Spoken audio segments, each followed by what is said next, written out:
नेहा खुले विचारों वाली लड़की थी। अरे नेहा, क्या दिन में सोती है?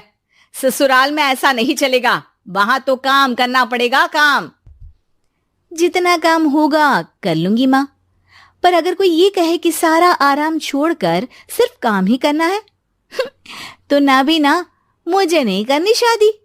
अरे कैसी बात कर रही हो? अच्छा चलो जाकर नहा लो, मैं नाश्ता लगा देती हूँ, फिर तुम्हें कॉलेज भी तो जाना है। नेहा कॉलेज के लिए निकल जाती है। वो सोचने लगती है कि ससुराल में वो कैसे मैनेज करेगी। क्या हुआ नेहा, परेशान लग रही हो? अरे यार, तू तो मुझे जानती है ना, मुझे अपनी लाइफ बिल्कुल परफेक्ट चाहिए, लेकिन लग नहीं रहा लोग मानेंगे। यार कहीं मेरी शादी ऐसे घर ना हो जाए जहां मेरी जिंदगी ही नरक हो जाए। अरे मैंने ना कल एक इंग्लिश फिल्म देखी थी, उसमें भी कुछ ऐसी ही समस्या थी हीरोइन की। अच्छा, तो फिर क्या किया उसने?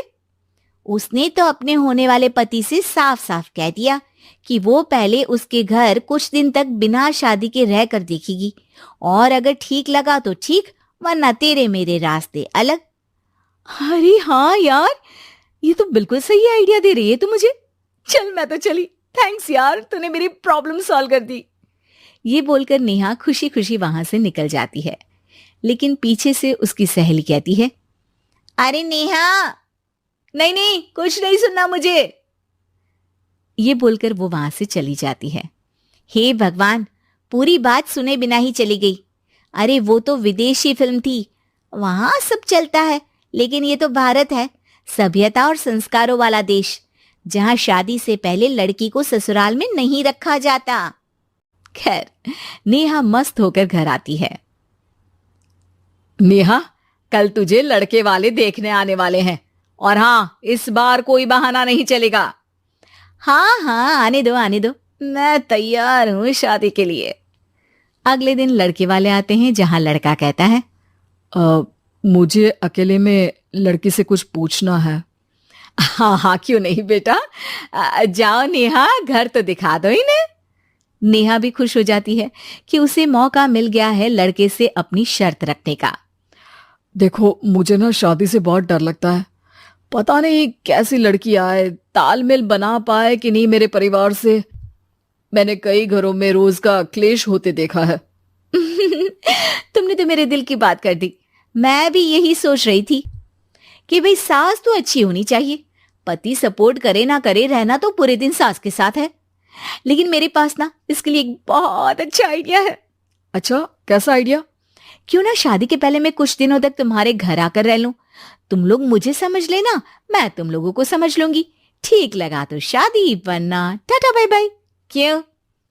लड़के को नेहा की बात में दम लगता है। वो घर के सभी लोगों के सामने नेहा की बात रखता है। अरे पागल हो गई है क्या? ये कैसी शर्त है? अरे शादी से पहले मैं क्यों तुझे किसी और के घर भेजूंगी रहने?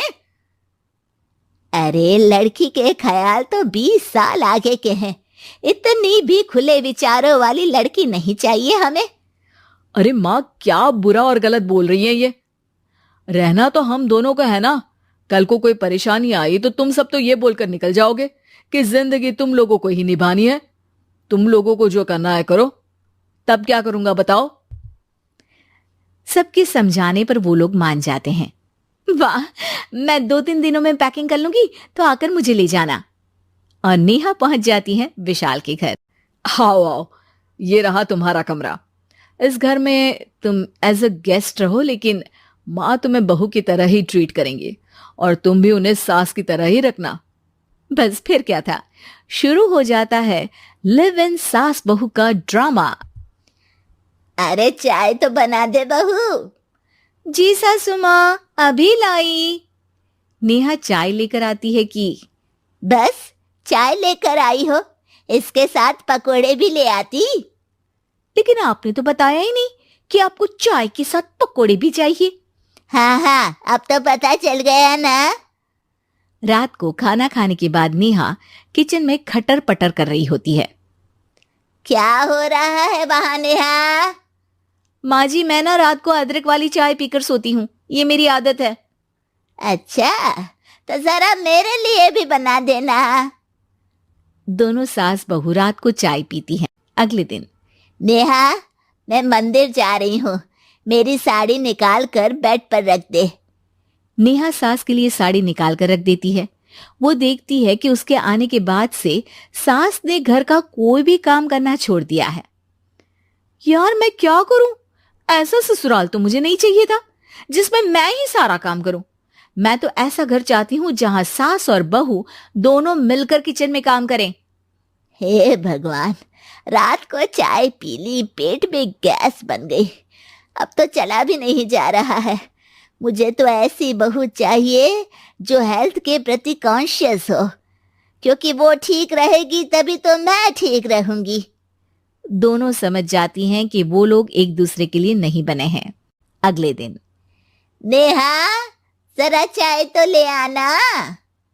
नेहा चाय के साथ चिला भी बनाकर ले आती है। सास खा पीकर सो जाती है। अगली सुबह, तेरी बुआ सास आ रही है, उसे मैंने तेरे बारे में बताया है। तभी वहां गंवार से एक महिला आ जाती है। चलो यहां से निकलो, कुछ नहीं है खाने के लिए, जाओ। ए नेहा, तमीज से बात करो, ये मेरी ननद यानी आशीष की बुआ है। हाय रे दैया, इतनी आकड़ वाली लड़की! अरे यही है ना जो शादी से पहले ही आकर बस गई है यहाँ पर। बस नहीं गई हूं, बसना है या नहीं ये डिसाइड करने आई थी, लेकिन इन लोगों के रिश्तेदार इतने गंवार हैं तो मैं तो ना कर रही इस घर में शादी। और भाभी, और क्या कमी थी हमारे आशीष में जो आपने ऐसी लड़की की शर्तों को मान लिया? अरे वो तो आशीष के कहने पर मैं झुक गई, वरना ऐसी लड़की को तो मैं घर में घुसने भी ना दूं। ए हेलो, ऐसी लड़की कैसी लड़की? हाँ, बिना समझे बुझे शादी कर लूं? अब तो समझ गई ना कि हम लोग गांव के हैं। भाभी को खाट पर सोना और रिश्तेदारों का गांव से आना जाना तो लगा ही रहना है इस घर में। हाँ हाँ, मैं तो किसी मॉडर्न घर में शादी करूंगी। ये बोलकर नेहा वहां से चली जाती है। अपने घर में आकर नेहा कहती है, ना मां ना, लिव इन में रहकर देख लिया, ये गांव के लोगों का कोई भरोसा नहीं है। खैर, नेहा की शादी एक मॉडर्न घर में हो जाती है जहां सास कहती हैं, हे नेहा, मैं टेनिस खेलने जा रही हूं, आओ तो जूस बनाकर रखना, और हाँ, वॉलनट्स और ओट्स भी बना लेना। जी माँ। माँ मॉम बोलो डार्लिंग, माँ इज ओल्ड फैशन। बेचारी नेहा सर पर हाथ रख लेती है। हे भगवान, ये सास तो सास ही होती है, गांव की हो या शहर की।